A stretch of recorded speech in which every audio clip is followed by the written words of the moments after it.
자, 우리 하나님 말씀 보겠습니다. 하나님 말씀은 로마서 8장 22절에서 30절까지입니다.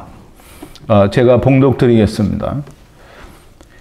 피조물이 다 이제까지 함께 탄식하며 함께 고통하는 것을 우리가 아나니 이뿐 아니라 또한 우리 곧 성령의 처음 익은 열매를 받은 우리까지도 속으로 탄식하여 양자 될 것, 곧 우리의 몸의 구속을 기다리느니라. 우리가 소망으로 구원을 얻었음에 보이는 소망이 아니니 보는 것을 누가 바라리요. 만일 우리가 보지 못하는 것을 바라면 참음으로 기다릴지니라.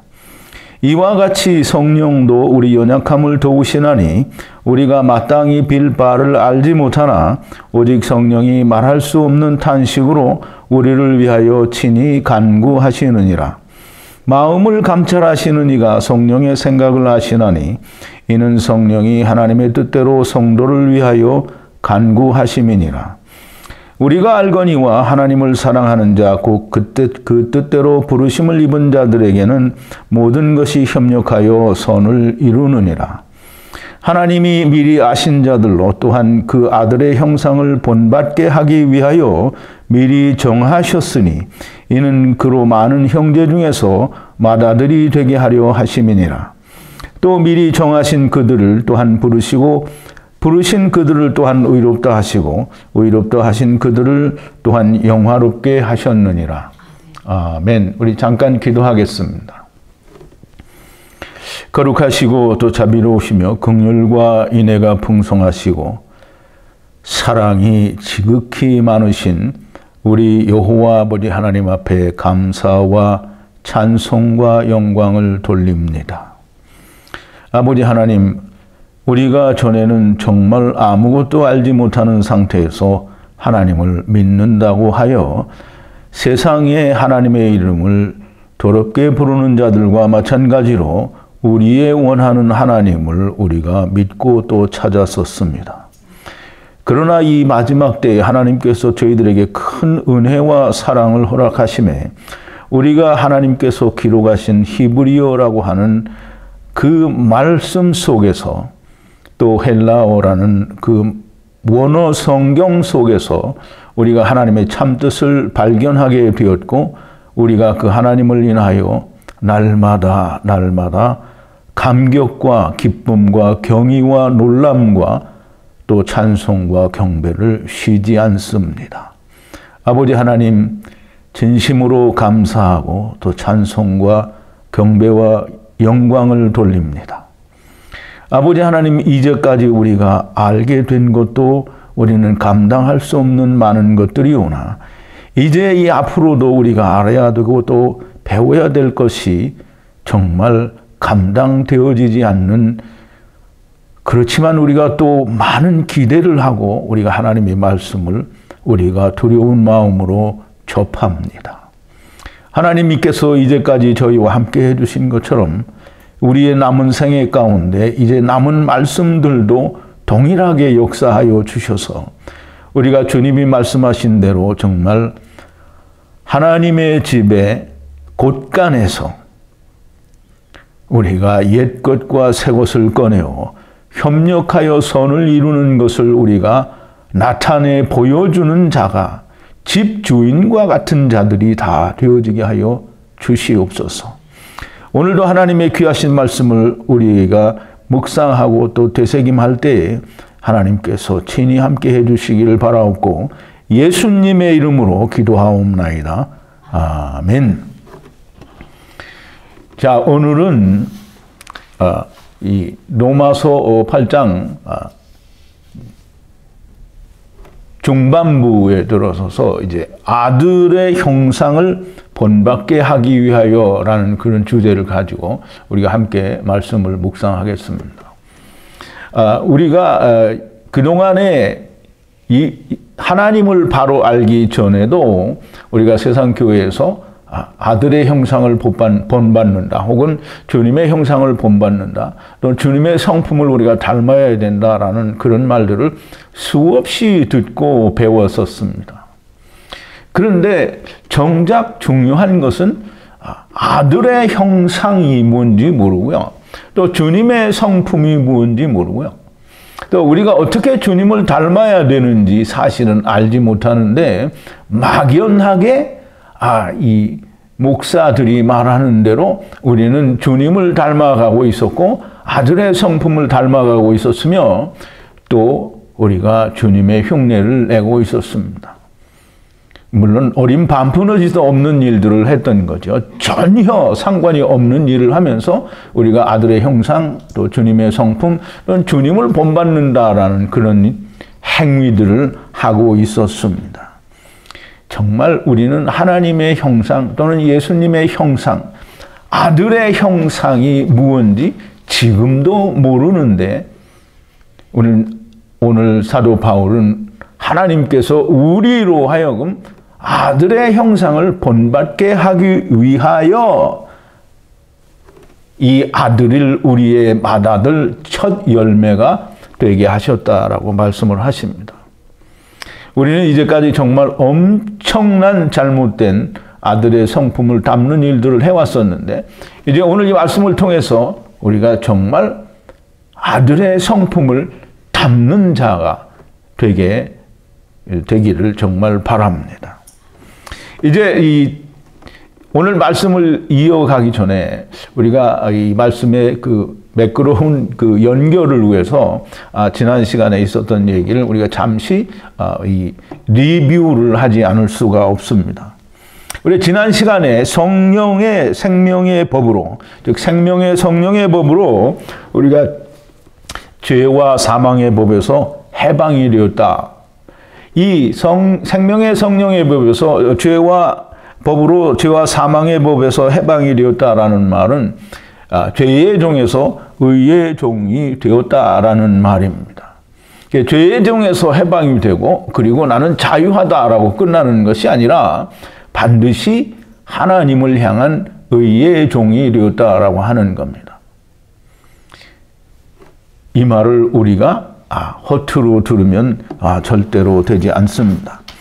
이렇게 죄와 사망의 법에서 해방이 되고 의의 종이 된 사람은 이제 우리가 전에 그렇게 생각했던 것처럼 이제 하나님이 나를 구원하셨고 내가 하나님과 하나가 되었으니 나는 이제 세상에 미련이 없고 빨리 가야 되겠다라고 하는 생각은 결단코 잘못된 것이라고 하는 것을 사도 바울이 오늘 말씀에서도 설명을 해주고 있습니다. 우리가 다 빚진 자라는 거예요. 사도 바울은 로마서 1장에서도 분명히 말합니다. 내가 유대인이나 또 이방인들에게, 즉 다시 말하면 천하 만민에게 빚을 진 자라는 겁니다. 물론 이제 사도 바울은 천국에도 갔다 왔고 하나님께로부터 많은 걸 듣고 보고 배웠으니 그래서 빚진 자지만 우리는 뭘 그렇게 배웠냐. 여러분들은 지금 세상 사람들이 배우지 않는 정말 귀한 말씀을 듣고 배우고 있는 겁니다. 사도 바울이 듣고 배운 것을 여러분들은 지금 다 듣고 배우고 있는 겁니다. 그러니까 여러분들은 무조건 이 세상 교회 다니는 사람들은 빚진 자가 아니에요. 자기들도 똑같이 다 똑같은 자니까 무슨 다른 사람에게 줄 게 뭐가 있습니까? 없어요. 그러나 여러분들은 줄 게 있는 사람들입니다. 우리가 이렇게 빚진 자가 되어서 이 땅에 사는면서 우리가 예수 그리스도로 말미암아 받게 되는 수없이 많은 고난과 괴로움들은 장차 하나님의 나라에서 우리가 아버지와 더불어 함께 누리게 될 그 영광과는 조금도 비교할 수가 없다라고 하는 겁니다.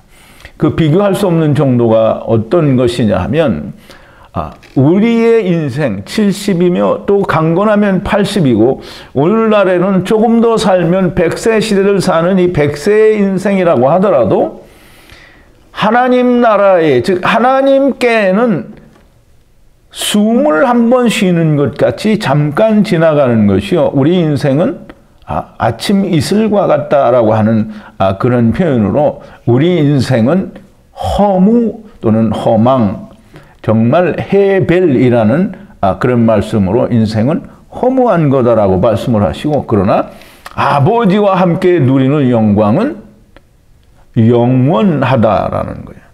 그러니까 이제 우리가 말로 영원하다라고 하는 거는 우리가 이 느낌이 잘 없으니까 비교가 잘 안 되는데요. 그걸 성경은 천년과 한숨이라고 하는 것을 비유를 해서 우리에게 우리의 인생은 영원에 비하여 한숨과 같은 것이다 라고 얘기를 합니다.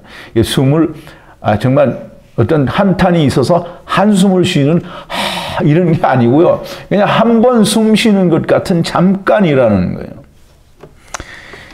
이러한 허무한 인생을 우리가 살 뿐만 아니라 우리들 뿐만이 아니라 이 땅에 하나님께로부터 보냄을 받은 모든 피조물들, 즉 물고기와 새와 짐승과 우리 사람 다 똑같이 우리는 이 허무한 데에서 벗어나기를, 이 허무한 데 굴복하고 있는 이 괴로움 속에서 우리가 다 벗어나기를 고대한다라고 하는 거예요. 그러므로 먼저 사도 바울이 하나님 나라를 갔다 오고 모든 것을 보고 온 뒤에 천하만민에게 빚을 진 자라고 말할 수 있는 것처럼 여러분들은 이제 아무도 갖지 않은 하나님 나라의 비밀을 여러분들은 정말 많이 듣고 배웠습니다. 앞으로 듣고 배울 것도 훨씬 더 많이 있겠지만 여러분들은 천하 만민 또 네피시 하이들에게 여러분들은 빚을 진 자입니다. 사도 바울과 같은 빚을 진 자니까 여러분들도 그 빚을 갚아야만 됩니다. 피조물들이 다 모든 피조물들이 지금까지 우리와 같이, 우리가 누구냐면 성령의 첫 열매를 받은 우리와 같이 이 하나님의 아들들이 나타나서 허무한 데에서부터 우리가 풀려나는 것, 즉 양자 될 것을 기대하고 또 기대하고 있다라고 하는 겁니다. 얼마나 우리가 기대를 하냐면 우리말에는 그 학수고대라는 말이 있는데요. 학이 목이 참 깁니다. 그러면 이제 참 길어도 10m쯤 되는 건 아니지만 우리가 볼 때 사람 목에 비해서 엄청 깁니다. 그 목을 쭉 빼고 기다리는 것처럼 그렇게 기다린다라는 거예요. 근데 우리나라에만 그런 표현이 있는 게 아니고요. 다른 나라 언어에도 아마 이 목을 쭉 내밀고 기다리는 걸 이렇게 그 열심을 다해서 또는 정말 간절하게 기다린다라는 표현으로 사용하는 것 같습니다. 이 히브리어 표현 또는 헬라어 표현에도 그런 비슷한 표현이 있는 것 같아요. 지금 다 설명을 드릴 수는 없겠지만 어쨌든 이 피조물들이 우리와 같이 양자 될 것을 기다린다는 거예요. 그 양자 된다는 것이 무엇이냐면 양자 된다는 것은 몸의 구속이라고 얘기합니다. 그러면 몸의 구속은 우리가 생각하는 것처럼 우리가 이 세상에 이제 죄를 많이 졌기 때문에 꼭 사람들이 세상에 와서 죄를 진 줄 알아요. 세상에 온 것 자체가 죄인데 그래서 세상에서 내가 행하는 모든 것이 죄일 수밖에 없는데 이 사람들이 자기는 죄가 없는데 세상에 와서 내가 죄를 지었다라고 생각을 한다 이 말이에요. 그래서 그 죄사함을 받고 세상에서 내가 지은 죄사함을 받고 천국 가는 게 구속이다라고 생각을 하고 그게 이제 양자되는 거다라는 생각을 합니다. 그런데 그것이 아니라 몸의 구속. 이 구속이라는 말은 우리가 이제 무슨 범죄를 저질러서 이제 경찰에 구속이 되는 것도 구속인데요. 근데 우리가 죄를 속하고 구원을 받는 것도 구속입니다. 물론 우리말로는 같은 단어를 사용하지만 분명히 의미는 다릅니다. 그래서 이 구속이라는 말은 몸의 구속, 즉 몸에 갇혀 있는 이것에서 풀려져 나오는 것이 몸의 구속입니다. 그래서 이제 우리가 지난번에도 또 전에도 여러 번 얘기를 했습니다만은 영이 몸 속에서 나오는 거. 이게 회당장 야이로의 딸을 보면 이 아이가 죽었을 때는 영이 나갔어요. 근데 영이 나갔다라는 말은 성경에 기록을 안 합니다. 그런데 주님이 오셔서 아이가 일어나라고 하니까 영이 돌아왔대요. 영이 돌아왔다라는 얘기는 나갔다는 얘기잖아요. 그러니까 우리가 하나님 나라로 우리가 돌아가야 된다라고 하는 말은 하나님의 나라에서 나왔다라는 얘기를 담고 있는 거예요. 그런데 이 모든 인간들이 자기는 하나님 나라에 가본 적이 또 없고 그거 기억이 없으니까 우리는 거기서 안 왔고 에덴 동산에서 아담이 선악을 알게 한 나무를 먹어서 우리는 먹지 않았지만 죄인이 되었다라는 그런 무식한 소리를 하고 있는 겁니다. 여러분 그 말이 이해가 됩니까? 자, 이제 몸의 구속, 즉 몸속에 갇혀있는 그 생명이라고 하는 영이 그 몸속에서 자유하게 되기를 바라는 거다라는 말이에요. 이제 우리가 이 로마서를 좀 잘 이해를 하려고 하면 창세기를 이해를 못하면 로마서가 이해가 안 됩니다.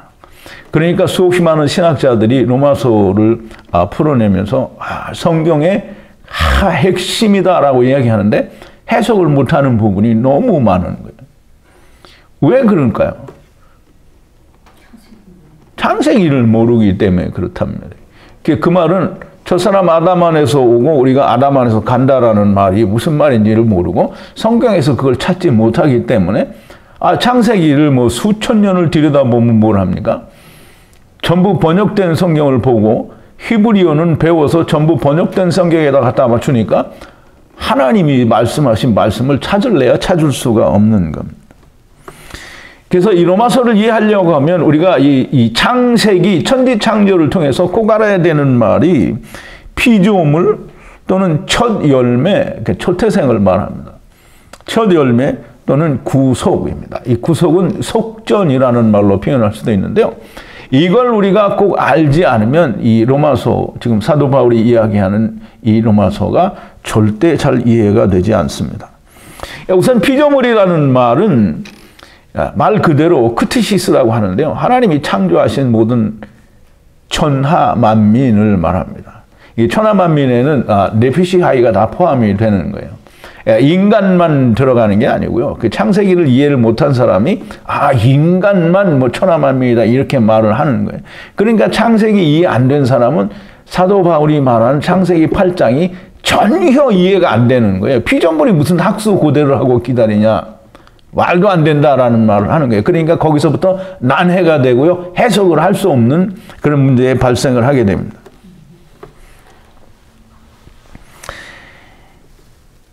피조물이라고 하는 건 네피시 하이, 즉 하나님께서 영을 불어넣어서 세상에 생명을 가지고 존재하는, 즉 하나님의 생명이 아니라 세상의 생명을 가지고 존재하는 모든 것들이 피조물입니다. 이제 첫 열매라는 말을 우리가 좀 알아야 되는데요. 첫 열매는 아파르케라는 말인데요. 이 처음이라는 아포라는 단어와 열매, 아르코라는 단어가 합성이 되어서 아르케라는 말이 된 건데요. 이 아파르케라는 말이 된 건데 이 아포는 처음이라는 말이 맞지만 아르코라는 말은 열매라는 말이 아닙니다. 열매라는 말이 아니고 시작이 되다. 이게 처음 시작되는 걸 말하는 거예요. 그리고 처음 시작됨과 동시에 그것이 지배를 하는 걸 말해요. 그래서 그게 들어가지 않으면 이 첫 열매라는 의미를 이해를 못하는 겁니다. 우리가 이해하고 세상에서 말하는 첫 열매, 이렇게 농사를 지어가지고 수확을 한 첫 열매를 하나님께 드렸다 이렇게 말하면 성경을 이해를 못하는 거예요. 무지한 자가 되는 겁니다. 그러면 초태생, 첫 열매라고 하는 것이 도대체 무엇냐? 첫사람 아담, 또 마지막 아담. 이것이 처음이고, 이게 첫사람 아담도 처음이고요. 마지막 아담도 처음입니다. 우리가 그걸 이해할 수 있어야 돼요. 마지막 아담은 이게 첫 번째 아담이 오고 갔으니까 다음에 온 건 마지막이라고 하는데 그것도 역시 처음입니다. 무엇으로 처음이냐면 첫사람 아담은 사망으로 처음이지만 마지막 아담은 생명으로의 처음이에요. 그래서 여러분들이 잘 이해하면 이따 나중에 설명을 드리겠습니다만은 처음 난 자 또는 나중 난 자를 여러분들이 물론 제가 몇 번 설명을 드렸어요. 여러분들 이해를 해야 됩니다. 이따가 영상 모임 시간에 제가 좀 설명을 드릴 테니까 그걸 잘 이해를 하시기 바랍니다. 어쨌든 처음 열매, 즉 마지막 아담도 생명으로 시작하는 처음이고 첫사람 아담은 사망으로 시작하는 처음이 됩니다. 그래서 첫사람 아담은 시작이고요. 처음이고 마지막 아담은 생명으로서의 처음 시작이지만 사망의 끝인 거예요. 그래서 마지막 아담이라고 말을 하는 겁니다. 자, 이제 첫사람 아담이 사망의 처음이 된 것처럼 마지막 아담은 생명의 처음이 됐다라는 이 말을 반드시 잘 이해를 해야 됩니다. 그래서 마지막 아담은 첫 열매예요. 첫 생명으로 시작하는 자. 그래서 그 안에 들어오는 자들을 모두 지배하는 자라는 뜻입니다. 그래서 이 사도 바울이 굉장히 좋아하는 말인데요. In Christ, 즉 그리스도 안에서 굉장히 중요한 말입니다. 여러분들은 깊이 잘 생각하시기를 바랍니다. 우리가 이 첫 열매에 대해서 좀 자세하고 더 깊이 또 좀 분명한 이해를 갖기 위해서는 이미 하나님께서 창세기 4장에 첫 새끼, 즉 초태생을 설명을 하시면서 이 첫 열매에 대해서 말씀을 하셨어요. 물론 첫 열매는 지금 사도 바울이 소개를 하는 것이지만 첫 열매에 대해서는 이미 창세기 4장에서 하나님이 설명을 하셨다 이 말입니다. 그래서 창세기 4장 4절에 아벨은 자기도 양의 첫 새끼와 그 기름으로 드렸더니 여호와께서 아벨과 그 제물은 연락하셨으나, 우리가 창세기 4장을 공부할 때는 참 우격다짐으로 이해를 할 수가 있었는데요. 지금은 로마서를 통해서 이 창세기 4장의 얘기가 너무나 명확하고 분명하게 이해가 됩니다. 양의 첫 새끼라는 말은 아벨이 기르던 양의 첫째 양의 새끼를 드렸다라는 말이 아닙니다. 양의 첫 새끼는 마지막 아담이 바로 초태생이고 첫 양이고 그분이 첫 생명이고 그분이 첫 열매예요. 그래서 예수님이 하나님의 뭐라고 해요? 맏아들이라고 하죠. 장자라고 하는 거예요. 그것을 처음 난 자라고 하는 거예요. 그럼 예수님이 처음 난 자가 기르던 것 중에 처음이라고 하면 예수님이 처음 난 자가 안 되는 거죠. 그럼 예수님은 장자가 아닌 거예요. 예수님 자신이 초태생이고요. 첫아들이고, 첫아들은 곧 맏아들이죠. 첫 열매라는 거예요. 그러니까 생명으로서의 시작이라는 거예요. 그러니까 예수님이 오셔서 죽었다가 부활하심으로써 생명의 시작이 되는 거잖아요. 그래서 이 첫 열매라는 말은 예수 그리스도를 말하는 거고요. 그 자기 자신과 그 기름으로 드렸다라고 하는데요. 이 기름이라는 말을 좀 잘 알아야 되는데요. 기름은 그 헤레브라는 말인데요. 제가 그 알파벳을 파자하는 설명은 드리지 않겠습니다. 기름, 양에게 붙어있는 기름, 그 기름과 함께 드렸다라는 말입니다. 그러면 우리가 레위기에 보면 피도 먹지 말고 기름도 먹지 말라고 했어요. 피는 땅에다 쏟고 기름은 태워서 하나님께 올려보내는 제사를 드리는 건지 그걸 먹는 게 아닙니다.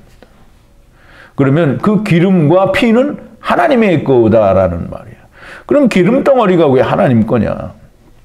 기름덩어리는 기름 그 자체가 아니고 피 자체가 아닌 것처럼 기름도 예수 그리스도 초태생에 붙어 있는, 즉 초태생 안에 있는 탕자들을 말하는 겁니다. 그래서 이 붙어 있다 또는 안에 있다라는 게 우리 고린도전서 15장 23절에서 사도 바울은 붙어 있다, 붙은 자라고 말하는데 그 안에 있는 자를 말하는 거예요.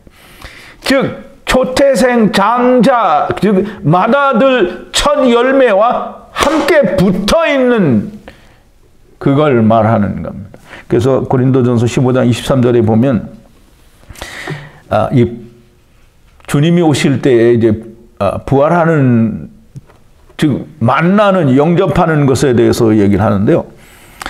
그러나 각각 자기 차례대로 되리니 먼저는 첫 열매인 그리스도요, 다음에는 그리스도 강림하실 때 그에게 붙은 자요. 그래서 우리말에는 붙은 자라고 되어 있는데요. 그리스도 안에 있는 자요라는 말입니다. In Christ, in Christ. 그러니까 우리말로 번역이 되면 상당히 그 의미를 상실하게 되고 확실하게 더 굳건한 그 어떤 느낌을 주지를 못합니다. 그래서 이 그리스도 안에 있는 그 사람이 지금 초태생 안에, 그 첫 열매와 찰사닥 달라붙은 자들은 다 탕자들이고요. 그것이 하나님께 드려지는 겁니다. 그래서 이제 우리가 이 첫 열매, 예수 그리스도는 첫 열매고, 그러면 그리스도가 첫 열매는 우리는 몇 번째 열매냐, 뭐 이런 말을 할 수도 있는데요. 예수 그리스도가 첫 열매면요, 우리도 첫 열매입니다. 그래서 우리가 그리스도 안에 있으면 첫 열매 안에 들어가서 우리도 첫 열매가 되는 것이지, 다시 말해서 첫 번째, 두 번째가 아니고요. 생명 안에 들어가면 우리도 생명이 되는 것이지, 우리는 둘째 생명이 되는 게 아니라 이 말이에요. 그래서 성경에서는 우리가 다 장자라고 합니다.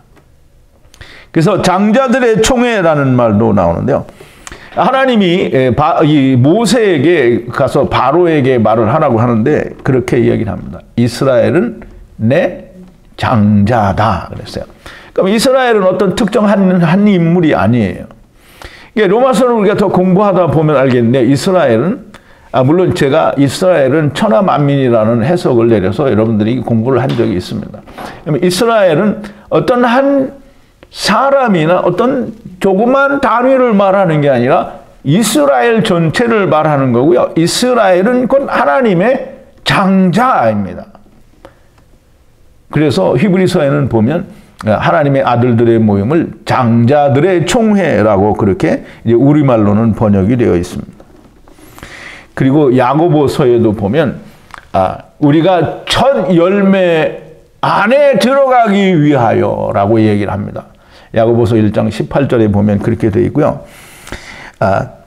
첫 열매 그 안에 우리가 붙은 자, 즉 그것과 하나가 된 자, 그 안에 들어간 자는 아버지와 아들과 내가 하나 된 자를 말하고요. 그 예수님께서 요한복음 17장에서 기도하신 그 기도가 이루어진 것을 말합니다. 요한복음 17장 23절인데요. 곧 내가 저희 안에, 그럼 예수님이 내 안에 들어오셨죠. 그럼 예수님 안에 누가 있냐면 하나님이 계셔요. 그럼 예수님이 하나님과 함께 내 안에 들어오셨으니까 아버지와 아들과 내가 하나가 된 거예요. 그래서 하나님께서, 예수 그리스도께서 기도하신 그 기도가 온전히 이루어진 것은 첫 열매 안에 내가 들어간 것이 하나가 된 거예요. 이 첫 열매에 안에 들어갔다.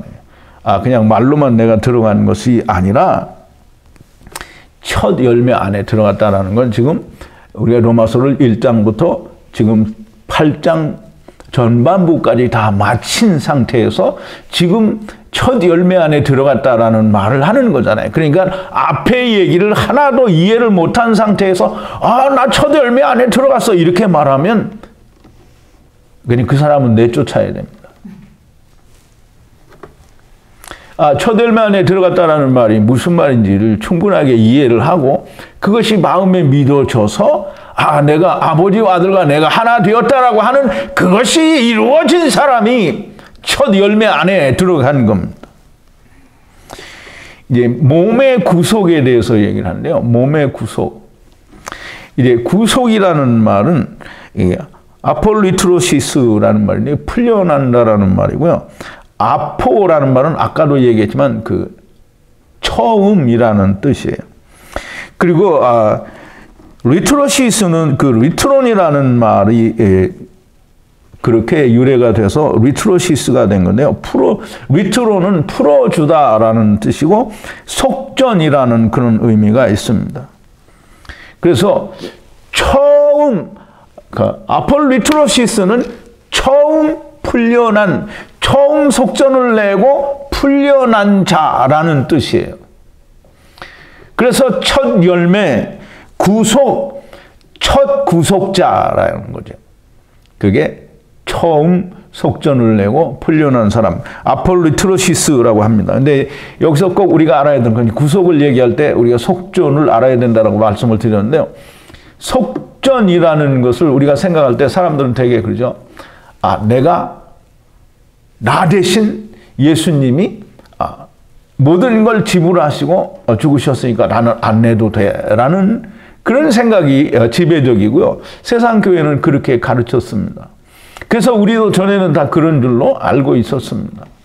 그러나 속전은 내가 내지 않고 나는 내지 않는데 다른 사람이 나 대신 내주는 건 속전이 아니고요. 자기가 그 성경에서 말하는 속전이 아니라 이 말이에요. 자기가 자기 값을 지불하는 것을 속전이라고 하는 거예요. 예, 마태복음 20장 28절에 보면 예수님이 이렇게 말씀하십니다. 인자가 온 것은 섬김을 받으려 함이 아니라 도리어 섬기려 하고 자기 목숨을 많은 사람의 대속물로 주려 함이니라 그랬어요. 자기 목숨을 많은 사람의 대속물로 주려 함이니라 그랬어요. 그러니까 다른 사람들은 안 내는데 예수님만 다른 사람들의 대속물로 내어준다라는 그런 이해를 하게 되는데요. 그런데 굉장히 중요한 말이 여기서 많은 사람들의라는 그 의가 헬라어로 무슨 말이냐면요. 안티라는 말이에요. 그럼 이제 우리가 쉽게 이해할 때 요한 1서에도 보면 저 그리스도라고 할 때 안티크라이스트라고 해요.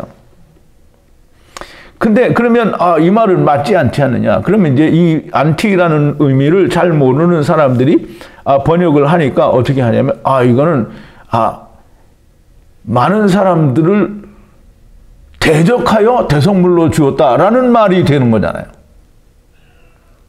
그러니까 이걸 해석을 못하겠으니까 많은 사람들의 대속물로 주었다라는 그런 해석을 번역을 한 것 같아요. 그건 물론 제 생각입니다만 어쨌든 안티라는 말은 오늘날에도 보면 사람들이 전부 반대되는 것에 대해서 안티라는 말을 씁니다. 그런데 말이라고 하는 것은 자꾸 시대가 지나면서 변화되게 되어 있습니다. 그러나 고대에 가지고 있던 그 뜻이 없어지는 것은 아닙니다. 이 안티라고 하는 말이 누구누구 대신에 누구누구를 위하여 누구누구 때문에 라는 그런 뜻을 가지고 있습니다. 그러면 지금 이 안티라고 한 것을 많은 사람들의 대속물, 이렇게 반대하여 대속물로 줬다라는 말이 안 되잖아요. 그러면 이 글을 기록한 마태는 헬라어를 모르는 무식한 사람이라 안티라는 말을 썼을까요? 안티라는 말에는 분명하게 누구누구를 위하여 대신하여 라는 말이 있기 때문에 많은 사람들을 위하여 대속물로 주었다라는 해석을 번역을 해야만 제대로 하는 거예요. 그러면 많은 사람을 위하여 했다라는 말은 많은 사람들은 안 내고 나만 내는 게 아니고 주님이 많은 사람들이 보니까 내가 이렇게 하니까 너희도 나를 따라서 하라! 하고 위하여 했다라는 말이에요. 그러면 주님이 그렇게 하실 수밖에 없는 이유는 뭐냐면 많은 사람들이 그걸 할 수 없기 때문에 내가 먼저 그 일을 해서 보여줄 테니 내가 죽고 다시 살아나는 것을 보면 그걸 믿고 너희도 하라는 거예요. 이제 우리가 뭐 예화이기는 한데요. 어떤 큰 시냇물을 건너갈 때 그 동네에 살던 사람은 그 시냇물의 얕은 데를 알아요. 그래서 거기를 건너갑니다. 근데 많은 사람들이 못 건너가고 기다리고 있는데 조그만 아이가 오더니 그 아는 길로 물을 착착착착 건너갔어요.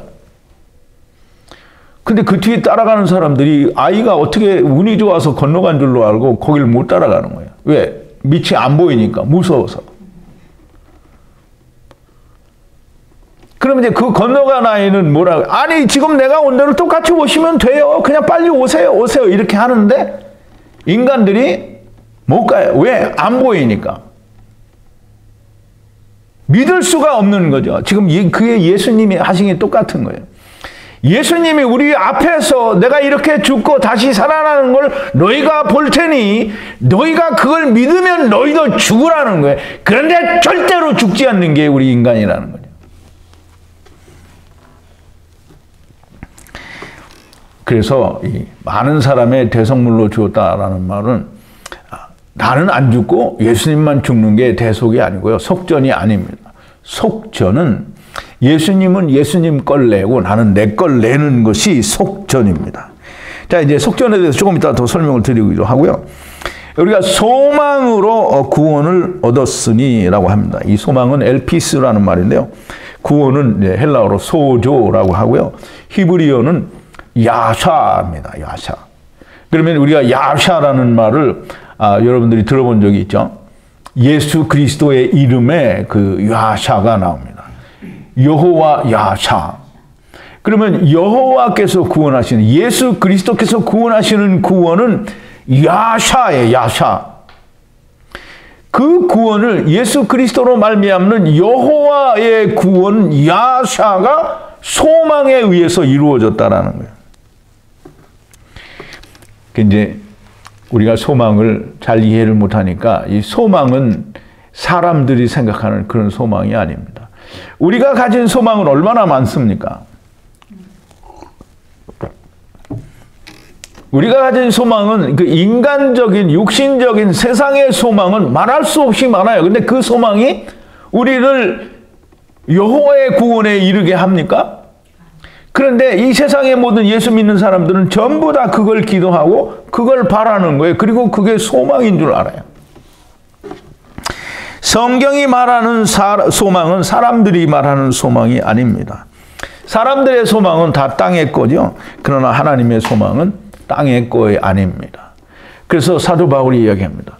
보이는 소망이 소망이 아니지 보이는 것을 누가 바라겠느냐. 인간은 그렇지만 보이는 걸 바라죠. 그러니까 인간은 하나님이 주시고자 하는 것을 얻을 수가 없고요. 인간이 원하는 것으로는 구원이 될 수가 없습니다. 자, 이제 바울이 이야기합니다. 이제 바울이 이야기한다니까 좀 그런데 하나님이 성경을 통해서 이야기하시는 거예요. 보이지 않는 것을 우리가 바란다라고 하면 보이지 않는 걸 참음으로 기다릴지니라. 언제까지? 그것이 보여서 이루어질 때까지. 이루어질 때까지. 물론 이제 세상에 보여서 이루어지는 것은 이 성령으로 인을 쳐서 이루는 것이 이제 보여지는 거지만 실제로는 그게 우리가 다시 영의 생명으로 돌아가는 것이 결국은 보이지 않게 되는 거죠. 다시. 우리가 보이지 않는 것을 바란다고 하고 그런다면 이 인내로서 참음으로 기다려야 된다는 거예요. 이와 같이 우리가 보이지 않지만 보이지 않는 그 소망으로 그 소망을 기다리고 있는 것 같이 성령님께서도 우리의 연약함을 도우시나니. 인간은 쉽게 좌절하죠. 기다리다가 지치면 자빠집니다. 성령님께서 탄식으로 우리의 연약함을 도우신다는 거예요. 우리의 연약함이라는 건 뭐냐면 하나님을 떠났기 때문에 우리가 힘이 없고 연약한 걸 말이에요. 그걸 돕기 위해서 성령님께서는 말할 수 없는 탄식으로 하나님께 탄원을 하신다는 거예요. 그러니까 우리가 마땅히 빌 바를 알지 못하나 이렇게 얘기를 했는데요. 우리가 빌 바를 알지 못하는 게 우리가 뭘 빌지 알지 못한다라는 말이 아니고요. 그러니까 우리 빌 바를 알지 못하니 우리가 어떤 걸 빌어야 되는지 알지 못하니까 성령님께서 우리를 위해서 알아서 기도해 준다라고 가르쳐 주는 게 세상 목사들입니다. 그러면 앞에서 이야기한 사도 바울이 보이지 않는 소망으로 우리가 구원을 얻었다고 하는데 보이지 않는 소망이 보이지 않기 때문에 아무거나 갖다 집어넣으면 성령님이 그걸 알아서 기도해 준 것밖에 안 되잖아요. 그건 말이 안 되는 거고요. 보이지 않는 소망으로 구원을 얻는 소망은 뭐냐면 우리가 하나님의 나라를 우리가 이 세상을 하나님의 나라를 떠나서 이 세상에 와서 죄인된 삶을 살고 있다가 그걸 깨닫고 하나님의 나라로 돌아가기를 원하는 그 간절한 소망을 보이지 않지만 우리가 그걸 소망하기 때문에 그것 때문에 우리가 구원을 받은 거잖아요. 그러면 성령님께서 우리가 바라는 게 뭔지 알아요. 그리고 하나님이 바라시는 것도 뭔지 알아요. 왜? 성령님은 하나님이시고 감찰하시는 이가 성령님의 생각을 아신대요. 왜? 하나님이니까 아시는 거죠. 그러니까 성령님께서 기도하실 때 말할 수 없는 탄식으로 우리는 엉터리로 기도하지만 성령님께서 바르게 잡아서 기도해 주신다라는 게 아닌 거예요. 참 무지막지한 소리를 해대면 안 됩니다.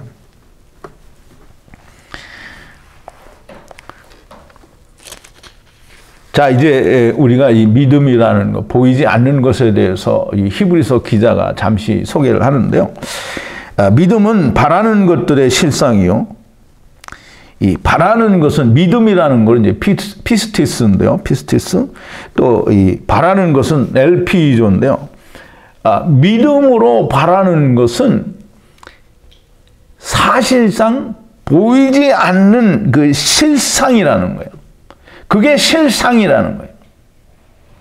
근데 이제 그 보이지 않는 그런 것들의 이게 믿음이 바라는 것들의 실상이요. 보이지 않는 것들의 증거라는 거예요. 그러면 이제 보이지 않는 이제 믿음은 바라는 것들의 실상인데 그것이 보이지 않아요. 근데 그 보이지 않는 것은 믿고 있기 때문에 그게 실상이라는 거예요. 그리고 또 그걸 믿으니까 그게 증거라는 거예요. 근데 이제 그렇게 우리가 이 얘기를 하면 그게 무슨 말인지 모르잖아요. 그런데 우리 조상들이 믿음의 조상들이 아브라함이나 이 다른 많은 믿음의 조상들 아벨 이런 조상들이 이것으로 증언을 했다라는 거예요. 즉 믿음으로 보이지 않는 것들의 실상을 바라고 그것을 믿었으므로 그것이 이루어졌다. 그러므로 그것이 증거가 되었다는 거예요. 그럼 믿음의 증거, 즉 아브라함이나 다른 우리 믿음의 조상들의 믿음의 증거가 우리에게 믿음은 보이지 않는 것의 실상이요, 보이지 않는 그것이 있다라고 하는 증거라는 거예요. 이제 우리가 보이지 않는 것을 우리가 바라고 믿는 것이지 눈에 보이는 것을 바라고 믿는 게 아닌 거예요. 자, 아까도 말씀을 드렸지만 감찰하시는 이가 성령님의 생각을 아시나니 이 하나님의 생각이나 성령님의 생각은 같은 겁니다. 그래서 성령님이 말할 수 없는 탄식으로 우리를 위해서 간구하시고 중재하시고 탄원하시는 그것은 당연히 하나님의 뜻대로 간구하시는 겁니다. 자, 이제 우리가라는 말이 없는데요. 네, 우리말 번역에는 우리가 알거니와라고 얘기를 하는데요. 이 알거니와는 A도 안다라는 말입니다. 이 안다, 즉 느끼고 내가 내 안에 가지는 모든 것을 이야기할 때 그 A도라고 얘기합니다. 물론 이제 이 문맥에 따라서 A도가 단편적으로 번역이 돼야 될 때도 있기는 하지만 우리가 알거니와 어떤 모든 걸 종합해서 우리가 생각하고 알게 된 그것은 하나님을 사랑하는 자는 그 뜻대로 부르심을 받은 자다라고 얘기를 합니다. 그래서 하나님을 사랑하는 자, 곧 그 뜻대로 부르심을 받은 자. 그 이제 우리가 생각을 해봐야 됩니다. 정말 많은 사람들이 하나님을 사랑한다고 하죠. 하나님을 사랑한다고 하는데 그건 정말 말도 안 되는 웃기는 소리를 하는 거예요. 눈에 보이는 인간이, 여러분들이 가끔 미국에는 그런 게 가끔 있는데 한국에도 있는지 모르겠는데 뭐 있을 수 없는 얘기를 이제 말로 만들어내는 건데요. 유령하고 결혼을 해서 또 유령과 교제를 한다, 뭐 이런 얘기를 하는데요. 그거 믿어져요? 귀신하고 같이 뭐 귀신이 나타나서 사람 홀려가지고 그렇게 이 사귀는 것처럼 하는지는 모르겠지만 그건 귀신 들린 거지 사귀는 게 아니잖아요. 하물며 귀신하고도 무슨 교통이 안 되고 뒤집어 씌워지기나 하고 귀신 들린 일이나 당하는 거지 귀신과 교제를 하고 귀신을 사랑한다라는 말은 존재할 수 없는 말입니다. 무당은 귀신을 사랑하겠죠. 자기 밥 벌어 먹여주니까. 여러분, 보이지 않는 하나님, 그 광대하고 우리는 감히 상상할 수 없는 그 하나님을 내가 사랑한다라고 하는 거는 담을 수 없는 그릇을 내가 뭘 조금 담아놓고 이건 내가 너한테 줬다 이렇게 말하는 것과 똑같은 거예요. 인간은 하나님을 사랑할 수 없어요. 사도 요한이 요한일서에서 이야기했잖아요. 보이지 않는 하나님을 인간은 사랑할 수 없어요. 그럼 하나님을 사랑한다는 증거가 있다라고 얘기를 했어요. 지금 여기서 하나님을 사랑하는 자, 곧 그 뜻대로 부르심을 입은 자. 그래서 곧 그 뜻대로 부르심을 입은 자라는 그 뜻은 뭐냐면 마레게트라는 말인데요. 이거는 이제 이 히브리어인데요. 이 진설병이 이렇게 줄지어 늘어서 있는 걸, 이게 진설병이 두 줄로 이렇게 있는데요. 그 한 줄 한 줄이 그게 마레게트라는 거예요. 그러면 그 율법이 진열되어 있는 진설병대로 그 진설병의 뜻대로 부르심을 입은 자. 그러면 율법의 뜻이 뭐예요? 율법은 우리 사도 바울이 이 로마서 3장 19절 20절에서 얘기했잖아요. 율법은 율법 아래에 있는 자들에게 말하는 것이니 모든 입을 막고 하나님의 심판 아래에 있는 것을 말하려는 거라고 해요. 율법은 우리를 죄를 깨닫게 하는 거라서요. 그러면 율법의 뜻은 뭐냐면 우리가 죄인으로 드러나는 거예요. 그러면 그 율법의 뜻대로 죄인으로 드러나서 하나님이, 그럼 죄인으로 드러나면 하나님 어떻게 해요? 덥석 부르시죠. 그러면 덥석 부르신단 말이죠. 그러면 그 뜻대로 부르심을 받은 자들은 곧 하나님을 사랑하는 자예요. 그러면 이 하나님을 사랑하는 자는 모든 것을 협력하여 선을 이룬다라고 얘기를 해요. 그러니까 이제 하나님이 나를 사랑하셨으니까 나도 하나님을 사랑한다. 이건 협력하여 선을 이루는 게 아니고요. 사도 요한이 얘기했잖아요. 하나님을 사랑하는 자는 곧 그 형제를 사랑하는 거예요.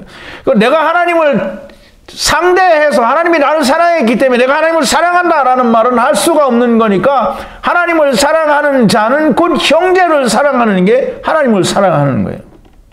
그게 협력하여 선을 이루는 거예요. 지랄하고 하나님이 사랑한다니까 나도 하나님을 사랑한다라고 하는 것은 협력하여 선을 이루는 게 아니고요. 줄 수 없는 사랑을 하나님께 자기가 준다라고 라를 하는 거예요. 그게. 협력하여 선을 이루는 것은 하나님이 나를 사랑하셨으니 내가 형제를 사랑하는 게 협력하여 선을 이루는 거예요. 이 사람들에게는 모든 것이 협력하여 선을 이룬다 그러는데 협력이라는 말은 시넬게오, 그러니까 이제 스트롱코스는 4903인데요. 4904 시넬고스에서 온 말인데요. 이 쉬는 이 헬라어에서는 쉬가 붙으면 꼭 함께라는 그런 뜻입니다. 즉 다시 말해서 에르곤이라는 말이 그 합쳐져서 시넬고스가 된 말인데요. 에르곤이라는 말은 행위 일인데요. 엘가조마이의 그 명사형입니다. 엘가조마이는 뭐냐면 히브리어의 그 아바드하고 같은 말이에요. 아바드는 하나님께서 너의 근본된 토지를 갈라라고 한 게 아바드예요. 그럼 우리가 토지를 갈아서 뭘 하라는 거예요? 너희가 하나님을 떠나온 선악을 알게 하는 나무를 해보라는 거잖아요. 선과 의를 이루어 보라는 거예요. 그러면 아바드, 즉 엘가조마이에서 에르곤 된 거, 그것을 나 혼자 하면 율법을 지켜서 이루는 거가 되죠. 그런데 함께 협력하여 이루면 누구와 함께? 그리스도와 함께. 나는 이룰 수 없으니까 주님 안에 들어가서 주님과 함께 에르곤 된 것, 이게 협력인 거예요. 내가 죽어서 나는 할 수가 없어서 버리고 죽고 예수 안에 들어가니까 그게 협력이 된 거예요. 함께가 된 거란 말이죠. 이 말은 하나님이 나를 사랑하셨으면 내가 형제를 사랑하는 것이 협력을 이루는 거죠. 구약에서 하나님이 내가 이렇게 하리라 해서 주님이 오셔서 이루었어요. 그러면 사망이 와서 생명으로 끝났으면 그게 협력하여 선이 된 거고 이루어진 거예요. 근데 협력하여 생명이 되었는데 생명에 들어간 놈이 또 나가서 뭘 하냐면 죄를 회개하고 지랄하고 자빠졌으면 다시 사망에 간 거잖아요. 미쳐다 유만무슨이 무슨 협력하여 선을 이룬다라는 말이 무슨 말인지 모르고 사망이 왔으니까 생명으로 나와야 그것이 협력하여 선을 이루는 거죠. 이제 하나님께서 창세 전에 즉 미리 아신 자들이 창세 전에 아신 자들을 이 창세 전에 아셨다고 하니까 이미 세상이 창조되기 전에 하나님이 이미 아는 자예요. 그럼 야다한 자고요. 기노스코 한 자고요. 하나님의 아들들이었던 자들을 말하는 거예요. 미리 아신 자들로 지금 이 아신 자들이 다 지금 첫사람 아담 안에서 세상에 나가잖아요. 그러면 그 나간 자들이 어떻게 되기를 바라시는 거예요? 다 나가서 너 할 거 해보다가 마지막에 보내주시는 첫 아들, 첫 열매, 첫 생명을 따라서 다 돌아오기를 바라는 것이 하나님의 바라심이에요. 그래서 하나님이 바라신 게 뭐냐면 첫 아들을 보내주니까 그 첫 아들의 형상을 닮으라는 거예요. 그 맏아들의 아들의 형상을 닮으라. 그럼 아들의 형상이 뭐냐? 아들의 형상을 닮으라고 해놓고는 목사라는 인간들이 전부 자기 말 들으라고 하니까 이 목사가 다 뭐한 거예요? 자기가 하나님 된 거잖아요. 하나님 말씀을 잘 듣기 위해서는 자기 말에 순종해야 된다고 하니까 하나님 팔아서 자기가 하나님 해쳐먹는 거잖아요. 근데 지금 사도 바울이 이야기하는 아들의 형상을 담는다라는 거는 지금 우리가 지금 쭉 이어와서 공부를 해왔잖아요. 첫 생명, 첫 생명이 되려고 하면 하나님이 아들 예수 그리스도가 어떻게 해서 첫 아들, 첫 생명이 되었느냐고요. 그게 형상이에요. 즉 세상에 대하여 죄에 대하여 예수 그리스도께서 죽으시고 하나님께 대하여 살았어요. 그게 하나님의 이 아들의 형상입니다. 그걸 본받게 똑같이 하게 하기 위해서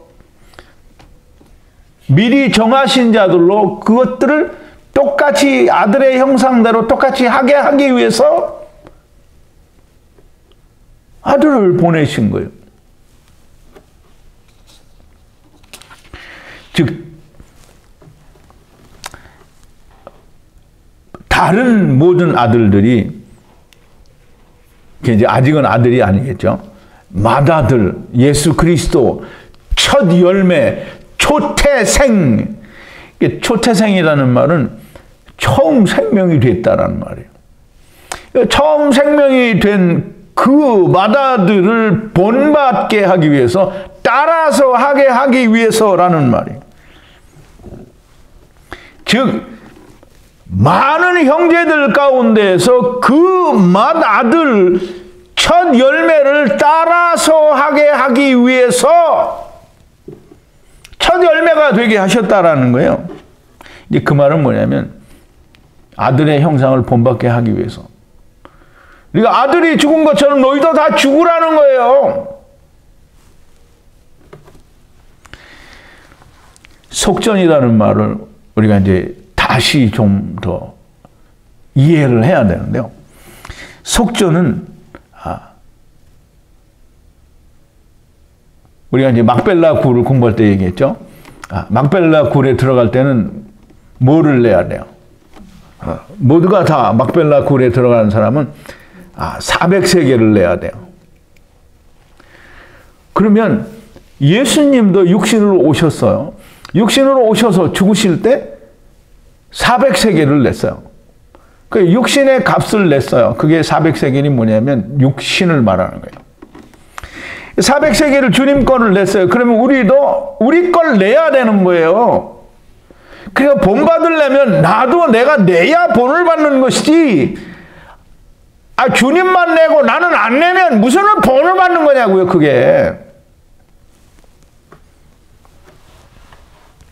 그래서 주님이, 즉 아들의 형상, 즉 하나님의 아들, 첫 아들, 맏아들, 초태생, 첫 열매를 본받아서 같이 죽은 자들을 하나님이 부르시는 거예요. 그 부르신 그들을 하나님이 의롭다 하시고, 의롭다 하신 그들을 영화롭게 하셨다는 거예요. 즉 첫 열매 안에서 그리스도 안에 있는 자들은, 아버지와 아들과 내가 하나 된 자들은 모두가 다 의롭고 영화롭게 된 자들이, 즉 하나님의 미시파트가 이루어진 사람들이라는 겁니다.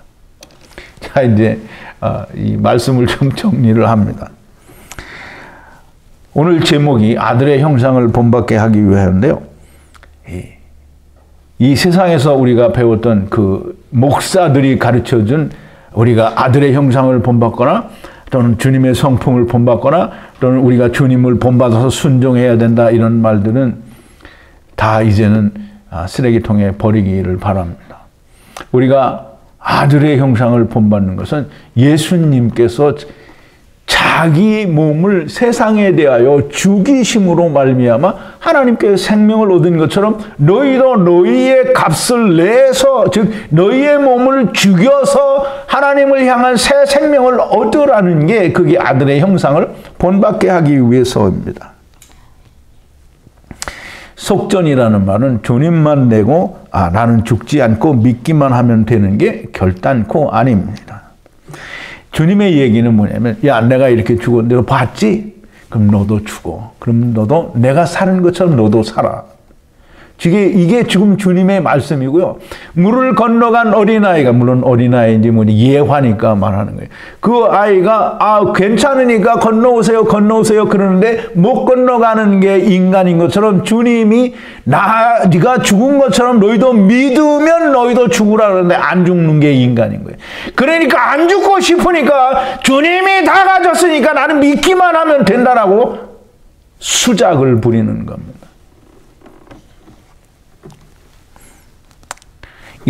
어쨌든 천하만민이 육신에 있을 때 우리처럼 이렇게 예수 그리스도와 더불어 함께 죽기도 하고요, 또 새 생명 가운데 거하기도 하는 이런 일이 일어나기도 합니다. 그런데 둘째 사망에서는 모두가 이 첫 열매 안에서 죽게 됩니다. 그러므로 물론 이제 이미 죽은 자들이 음부에 있으니까 이제 지렁이 노릇도 하고 슬피 울며 이를 가는 일도 있은 뒤에 주님이 오실 때 마지막에 둘째 사망에서는 다 우리가 이 첫 열매 안에 들어가게 되는 겁니다. 자, 모든 것이 협력하여 선을 이룬다라는 말은 분명히 잘 이해를 해야 됩니다. 사망이 왔으니까 사망이 생명으로 연결이 되는 것이 협력하여 선을 이루는 겁니다. 그러니까 이제 여러분들이 잘 이해를 해야 되는 게 사도 바울이 우리의 거짓으로 하나님의 영광이 드러났으면 우리가 어떻게 범인처럼 형벌을 받으리요라고 얘기하잖아요. 우리가 사망으로 왔기 때문에 첫사람 아담으로 사망으로 왔기 때문에 마지막 아담 생명으로 우리가 연결되는 게 협력하여 선을 이루는 거예요. 그러니까 첫사람 아담 안에서 온 것도 당연히 의롭고 선하고 거룩하다라고 얘기하는 거예요. 이제 오늘 우리는 그런 결론을 내릴 수 있어요. 근데 사도 바울은 이미 오래전에 그런 결론을 내리고 그렇게 얘기를 하시는 거예요. 그러니까 얼마나 놀라운 일을 사도 바울이 얘기를 하고 있는 거냐 이 말이에요. 하나님의 말씀, 곧 성경을 말하는 자는 옛 것과 새 것을 하나님의 집 곳간에서, 즉 곳간은 다음 시간에 더 이 곳간에 대해서도 좀 설명을 드릴 건데요. 물론 조금 더 자세한 설명을 드리고, 이 곳간은 곧 성경이고요, 곧 말씀이고, 말씀은 곧 예수 그리스도입니다. 즉 말씀 안에서, 예수 그리스도 안에서, 아담 안에서 옛 것과 새 것을 꺼내서 하나가 되게 하는 자가 천국의 제자된 사람들입니다. 천국의 제자된 사람은 집 주인과 같다고 했어요. 여러분, 성경은 옛 것과 새 것이 협력하여 선을 이루는 것. 그래서 옛 것을 꺼내서 새 것으로 연결해서 하나가 되게 하는 그런 사람이 천국의 제자입니다. 세상에서 자기 욕심 채우기 위해서 11조 잘 내라, 뭐 주일 성수 열심히 해라, 교회 큰 거 우리가 짓자, 이렇게 하는 사람들은 협력하여 선을 이루는 사람이 아니고요, 아무것도 모르는 깡깽이 같은 사람들입니다. 이제 누가 이걸 들으면 나를 보고 쳐 죽이려고 하겠지요. 근데 뭐 쳐 죽여도 할 수 없습니다. 사실은 사실이니까요. 이제까지 여러분들이 배운 그러니까 이 강의 하나를 듣고 나서 너는 저건 이단이다 이렇게 말하면 그러면 이제 골빈 사람이 되는 겁니다. 이제까지 공부한 그 공부를 근거로 얘기를 하는 거잖아요. 제발 듣는 사람들이 이해가 안 되면 다시 처음부터 가서 듣고 오시게 되기를 바랍니다. 물론 쉽지 않은 일이고요. 상당히 오랜 기간이 걸리게 됩니다. 그래도 생명을 얻기 위해서라면 시간이 있을 때 시간을 투자를 해야 됩니다. 기도하시겠습니다. 거룩하신 여호와 아버지 하나님, 감사와 찬송과 영광을 돌립니다. 오늘도 하나님께서 바울을 통하여 우리에게 말씀하신 그 놀라운 경이로운, 우리가 감탄을 금할 수 없는 이 진리의 말씀들을 우리에게 들려주셨습니다. 아버지 하나님, 우리는 육신의 생각을 가지고 있으나 하나님이 우리 안에 계시고 성령님께서 우리에게 은총을 베푸시고 은혜를 주시니 이 하나님의 말씀들이 온전하게 바울이 이해되온 것처럼 우리에게도 똑같이 이해될 수 있고 또 야다되어지게 하나님께서 은혜를 허락하여 주시옵소서. 예수님의 이름으로 기도하옵나이다. 아멘.